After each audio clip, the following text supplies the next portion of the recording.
What do we definitively know about the research into human attraction and so-called alpha males? If you're coming from my video about the real science behind the concept of alphas in nature, then welcome back. Right now we're going to talk about alpha male humans and what women actually find attractive in men. No nonsense talking points or weird ideological theories, just real science. We're going to get into some complicated social topics as well as some weird and random and subjective values determining attractiveness in men. So stick around for the full thing because there's going to be a lot to unpack here.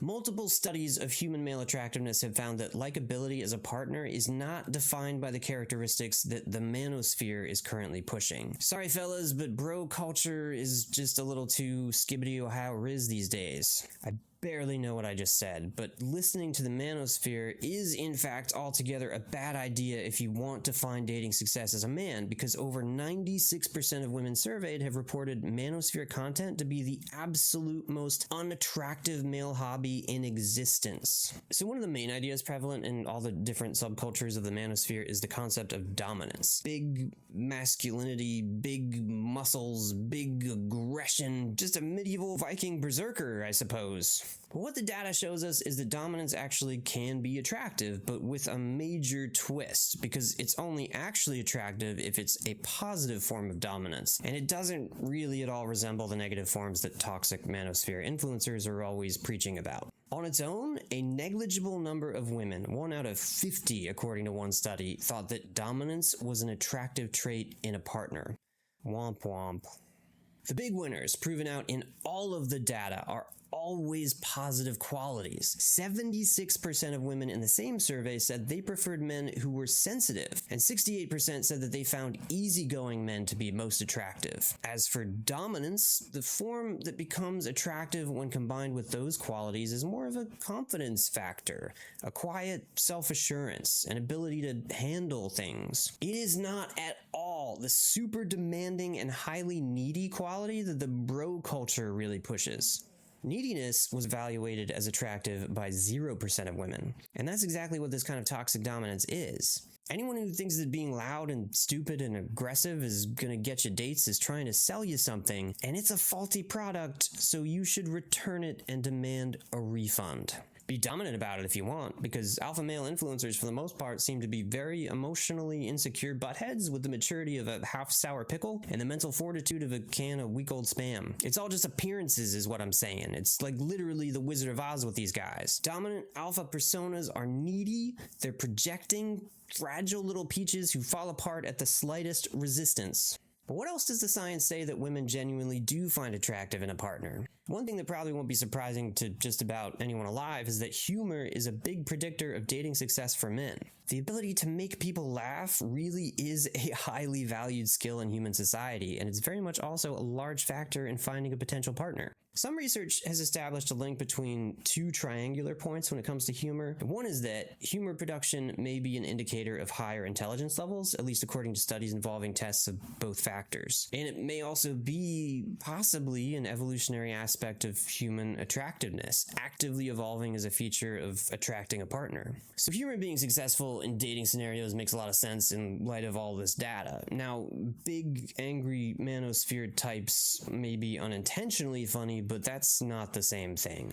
Research also tells us something that I think is really surprising, especially if you're listening to a lot of these pickup artist influencers these days, and that is that altruism and kindness are enormous indicators of dating success for men.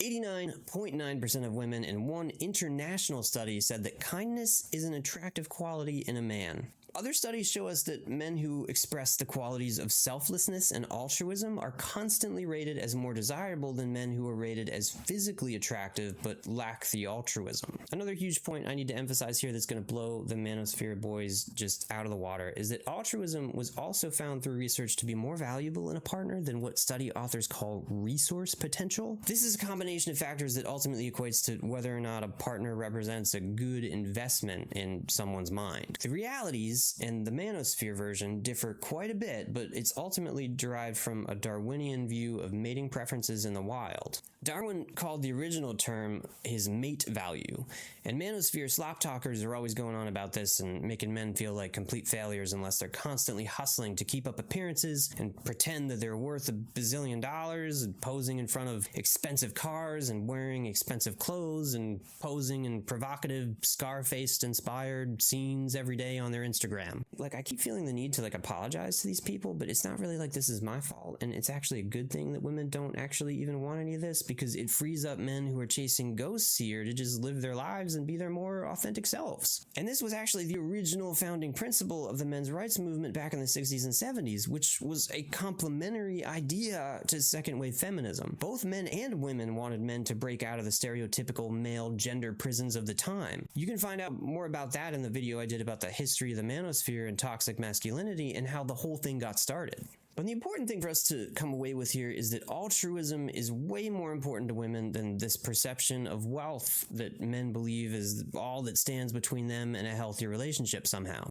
Pro-social behavior, everyone, is just what the data tells us is good for the world and for us as individuals in just about every category. We find this over and over again. And if you want to keep finding out the most important points about all of the big issues of our time, please do subscribe to the channel and stick around with me and the other people I've gotten to join me on this journey of genuine discovery. Also consider liking the video and commenting about your own experiences below and sharing this with someone that you think will benefit from it. Another thing that women seem to prefer in men is having at least a couple of years on them. Studies have demonstrated that women tend to prefer men who are older than they are. This can range from a couple of years, or just 1 year, to a few more than that. Researchers have dubbed this the George Clooney effect. Dundee University did a study with 3,770 people to confirm the principle. And another study from 2010 found that 75% of married men were at least 1 year older than their wives. The potential idea that's weaving its way through here is that women might see men who are older as having more time to have become more established and more mature. So there's definitely something to the silver fox phenomenon, or what British people apparently hilariously call dad or shag.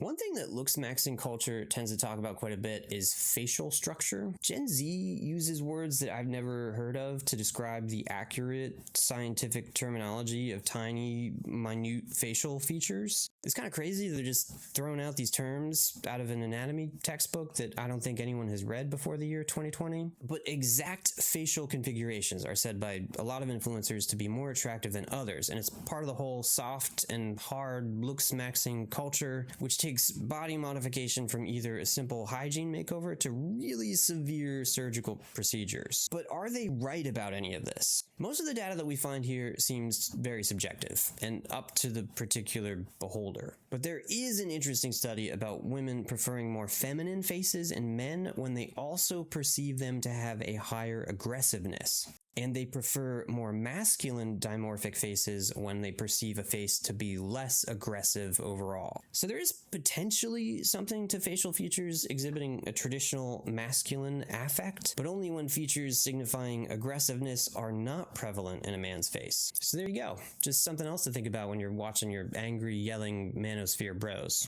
What this amounts to for me is just kind of like a weird modern day phrenology, and their Manosphere guys are just kind of like looking for bumps on your head to tell you about your dating future. And I don't think you should go with that. Just my thoughts, my 2 cents. If you're still with me at this point, it's time to get weird. And by weird, I guess I mean like I either don't know how to take these next things, or there's really just not a ton to add other than this is just the way things are. So let's talk about beards. Beards seem to be pretty much up to personal preference. Love them or hate them, because women definitely do both. One big viral study out of the University of New South Wales did the rounds some years ago on social media because it claimed to uncover that the optimal facial hair configuration for male attractiveness was a light beard or heavy stubble. Again, dump a whole salt shaker on that because a lot of research about facial hair seems very conflicting. I know this is one of the things that men stress about or have very strong opinions about, and culturally we have these moments when facial hair is in and then out and all around. But it really does just seem to be a matter of personal preference when it comes to attracting a dating partner. Okay, here's one I just don't totally know what to do with, but that is super fascinating. One incredibly interesting study has found that women are more attracted to men when they're wearing the color red or standing in front of a background that is red. There's not a lot of follow-up on this, so we don't officially know what the deal is, but it was adjusted for other factors, and like the same men who were in blue were rated less attractive as when they were in red. And we do know that in terms of the animal kingdom, there is a lot of research about male members of a species who are adorned with red attracting more mates, even when the red they're wearing is completely artificial. So not really something we can say with certainty, but this might be a built-in thing that's come to us honestly through evolution. So I don't know, you might want to consider your first date wardrobe a little better, or your dating profile pictures.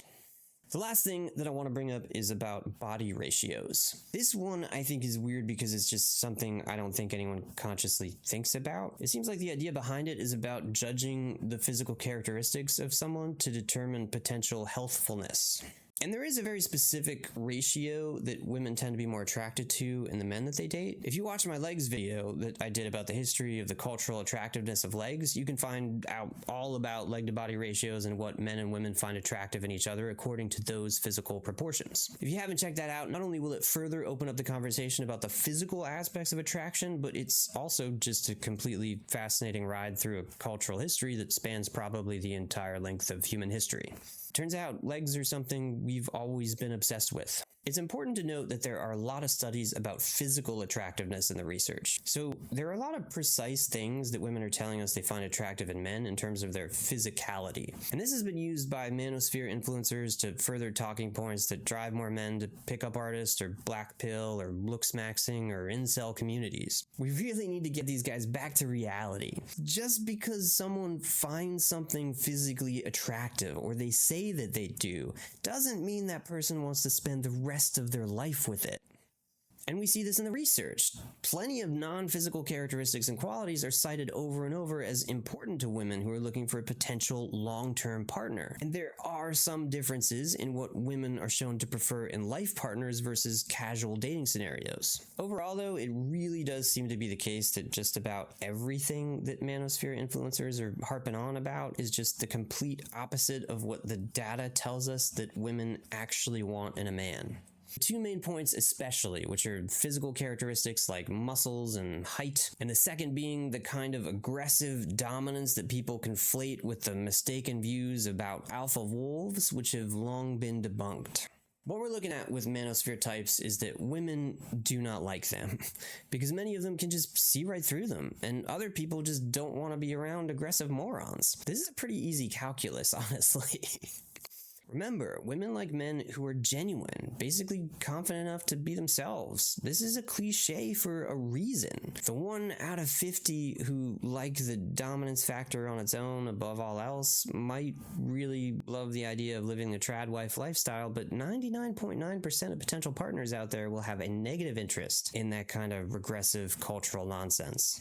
I really feel compelled to help clear up a lot of what's been going around on the dumber parts of the internet these days. Young men today are especially susceptible to this for whatever reason, and all the looksmaxxing and toxic manosphere nonsense getting very much entwined with modern culture, and the slang coming out of this has even become the common vernacular of the younger generations. This is just how they talk now, and it's all taken from debunked science, from a faulty experiment that gave us the idea of the alpha, or else from completely made up ideas about what makes a man attractive. But also it's really entrenched now, so it's important that we set the record straight with the actual evidence. It's good to just know how the world works in reality, and that's an important thing on its own. It's important for a lot of reasons too, like bolstering a functioning and cooperative society, and also for making both men and women feel more comfortable and be able to flourish. Be our best selves all around. Slay, queen, slay.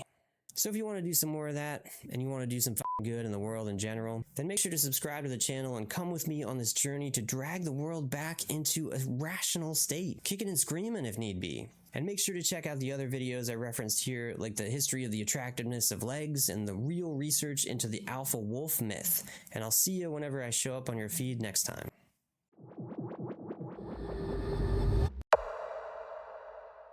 The scientists love me. because I wear red and I have winky faces. Like this. Is it attractive or is it seizing? I don't know. But I'm wearing red, so it's hot. That's what the science says. Back and forth.